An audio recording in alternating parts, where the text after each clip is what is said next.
বিরতির পর স্বাগত। জাতীয় নির্বাচন কমিশন এখনো লোকসভার দিনক্ষণ ঘোষণা করেনি। তারই মধ্যে রাজ্যে কি নির্বাচন কমিশন দিনক্ষণ ঘোষণা করেছেন? সত্যিই কি তাই?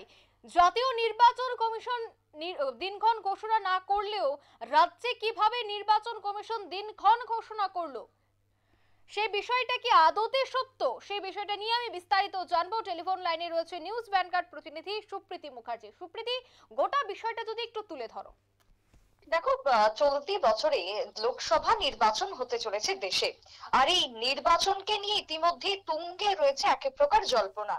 এবং এই যে হাই প্রোফাইল নির্বাচন, এই নির্বাচনের তারিখ কি হবে, সেই তারিখ ঘোষণাকে কেন্দ্র করে ইতিমধ্যে জল্পনা রয়েছে বিভিন্ন মহলে। বিশেষ করে নির্বাচন কমিশনের পক্ষ থেকে, ভারতের ইলেকশন কমিশন অফ ইন্ডিয়ার পক্ষ থেকে আগামী 13 তারিখে সাংবাদিক বৈঠক করার কথা রয়েছে এবং সেই দিনেই সম্ভবত ইলেকশনের দিন ঘোষণা হয়ে যাবে। এই সংক্রান্ত একটি খবর নিউজ ভ্যানগার্ড গতকালকেই সম্প্রচার করেছিল। এবার দেখো, তার পরপরই একটি নোটিফিকেশন বেরিয়ে আসে, যে ছবি তুমি আমাদের টেলিভিশনের পর্দায় দেখতে পাচ্ছ, যেখানে কবে ইলেকশন রয়েছে, কবে পোল ডেট রয়েছে, কবে নোটিফিকেশন জারি, কবে নমিনেশন এবং কবে তোমার একেবারে তোমার রেজাল্ট ঘোষণা হবে। এই যে পুরো ডেট ঘোষণা করা হয়েছে, এই ডেটকে কেন্দ্র করে কিন্তু ইতিমধ্যে একটা জল্পনা আরো বেড়ে গেছে। সেই জায়গাতে দাঁড়িয়ে ইলেকশন কমিশন অফ ইন্ডিয়ার পক্ষ থেকে সম্পূর্ণভাবে জানানো হয়েছে যে যে ডেট ঘোষণা করা হয়েছে বা যে নোটিফিকেশন ইতিমধ্যে সোশ্যাল মিডিয়াতে ভাইরাল হচ্ছে, সেই নোটিফিকেশন সম্পূর্ণভাবে ভুয়ো। ইতিমধ্যেই দেখো, ইলেকশন ঘোষণাকে কেন্দ্র করে ইলেকশন কমিশনের বেশ কিছু কার্যপ্রণালী থাকে। তার মধ্যে অন্যতম হচ্ছে যে প্রতিটা রাজ্যের ফুল বেঞ্চ পাঠানো, প্রতিটা রাজ্যের প্রস্তুতি কতটা রয়েছে তা খতিয়ে দেখা। কোন কোন প্রতিনিধি দল সেই জায়গাতে সফর পর্যন্ত করেন। কিন্তু সেই জায়গাতে দাঁড়িয়ে ইলেকশন কমিশনের যে সিল ব্যবহার করা হয়েছে, যে প্যাড ব্যবহার করা হয়েছে, সেই প্যাড এবং সিল ব্যবহারকে কেন্দ্র করে একটা প্রশ্ন উঠে আসছে। দেখো, ভারতবর্ষে বর্তমানে সুষ্ঠু নির্বাচন করানোর জন্য ইতিমধ্যে ইলেকশন কমিশন এআই এর সাপোর্ট নিয়েছে।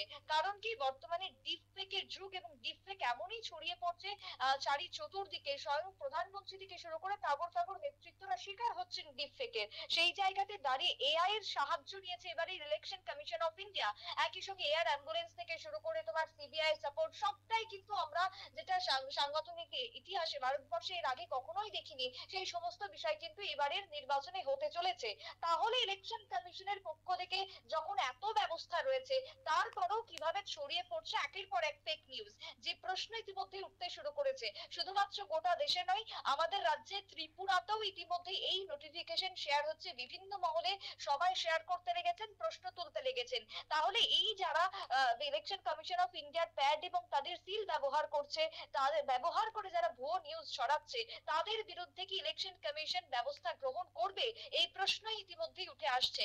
আমি যদি তোমাকে বলি, দেখো, যে ইতিমধ্যে নোটিফিকেশনটা জারি করা হয়েছে, সেই নোটিফিকেশনে স্পষ্টত উল্লেখ করা হয়েছে যে 12 তারিখ, অর্থাৎ মার্চ মাসের 12 তারিখ ইলেকশনের নোটিফিকেশন বের হবে।